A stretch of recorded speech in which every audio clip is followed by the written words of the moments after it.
Nvidia is gearing up to unveil their highly anticipated RTX 50 series Blackwell GPU trio at CES 2025, and AMD is right behind them, ready to launch a brand new GRE GPU. Rumor has it AMD's latest offering could be another China exclusive release. Adding to the intrigue, in today's video we'll dive deep into all four of these exciting GPUs set to drop at CES 2025 from both Nvidia and AMD. Trust me, you won't want to miss out on any of these juicy details surrounding these next-gen graphics powerhouses, so make sure you stick around.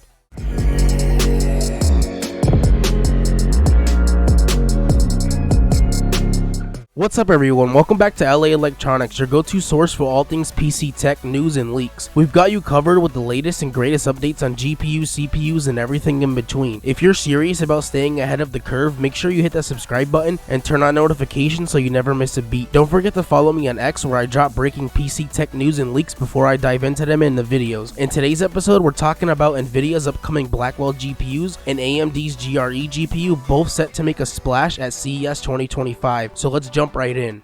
Nvidia's CES 2025 presentation is set to be an exciting one, hosted by none other than CEO Jensen Huang himself. Sorry if I mispronounced your name. He'll be unveiling Nvidia's powerful new trio of RTX 50 series Blackwell GPUs, and at the top of the lineup is the flagship RTX 5090. This beast of a GPU will feature the PG144-145 SKU30 PCB design and the GB202-300A1 core, with 170 SMs activated out of the total 192 and only 21,760 cores out of the total 24,576, which equates to an 11.4% reduction from the full GB202 die. But don't let that fool you, the RTX 5090 will pack 32GB of GDDR7 VRAM on a 512-bit interface, clocking in at 28GB per second for an outstanding 1,792GB a second of bandwidth. Coupled with an enhanced L3 cache and new memory compression, this card is designed to deliver incredible performance, all while consuming a hefty 600 watts of power. Rumors suggest that the Founders Edition will sport a sleek 2-slot cooler. Next in line is the Nvidia GeForce RTX 5080, which will be built on the PG144-147 SKU45 PCB with the full GB203-400A1 die. This card boasts 84 SMs and 10,752 cores, a 51% drop from the RTX 5090, but still an impressive spec sheet. With 16GB of GDDR7 VRAM over a 256-bit bus and blazing 32GB per second speeds, this GPU will offer 1TB a second of bandwidth, all while running at a 400-watt TBP. The third GPU in this exciting lineup is the Nvidia GeForce RTX 5070. While we don't have all the core specifics yet, we know it will use the GB205 GPU on a PG147 PCB, paired with 12GB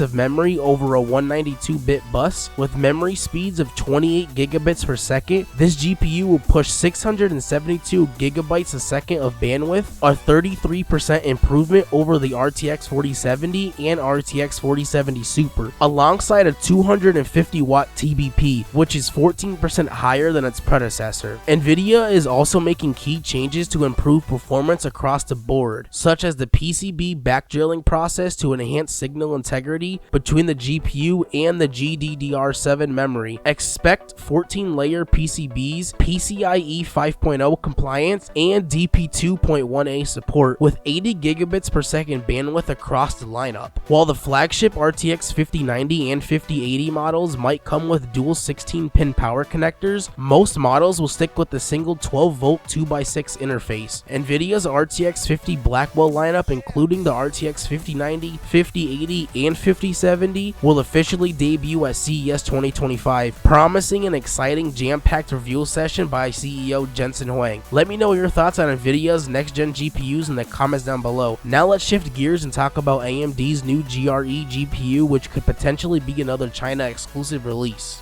Before diving into AMD's GRE GPU, here's a quick update on Nvidia's Blackwell AI processors. According to Nvidia executives, production of the next-gen Blackwell AI chips is right on track, and they're already sold out for the next 12 months. So demand is off the charts, showing just how big of a deal these processors will be. But now let's switch gears and get into AMD's latest GRE GPU news. AMD is reportedly gearing up to launch a brand new GRE model, where GRE stands for Golden Rabbit Edition. This branding, originally introduced in 2022 for China exclusive models during the Year of the Rabbit, appears to be sticking around despite the upcoming Year of the Snake. AMD seems to believe the Golden Rabbit Edition branding has enough traction for another limited release. AMD has a history of launching GRE models, starting with the RX 6750 GRE series, which were released only in China as a substitute for the RX 7600, which was in short supply. While the RX 7900 GRE initially launched in China as well, it later became available globally, though it remains a relatively rare GPU. Now it looks like AMD is preparing to add a new entry to their mid-range RDNA 3 lineup with the RTX 7650 GRE. This card is expected to slot between the RX 7700 XT, which has 3,456 cores, and the RX 7600 XT. Speculation suggests that the RX 7650 GRE could feature a core count somewhere between 2048 and 3456, with a memory configuration of 12GB to 16GB. And like its predecessors, this GPU will likely debut as a China exclusive, though it may eventually find its way to global markets, just like the RX 7900 GRE did. The price for the RX 7650 GRE could be somewhere under $400, making it an interesting option in the mid-range segment. What do you think of AMD's RX 7650 GRE? Will it be another China exclusive hit, or will we see it available worldwide? Let me know your thoughts in the comments down below, and don't forget to share your opinion on Nvidia's Blackwell GPUs as well. If you're curious about Nvidia and MediaTek's exciting new AI CPU collaboration, and if you want to dive into the full specs of Intel's highly anticipated Arrow Lake lineup, make sure you check out my last video where I break it all down in detail. And if you enjoyed this video, don't forget to smash that like button, as it really helps the channel grow. Thank you so much for watching, and I'll catch you in the next video. Peace out.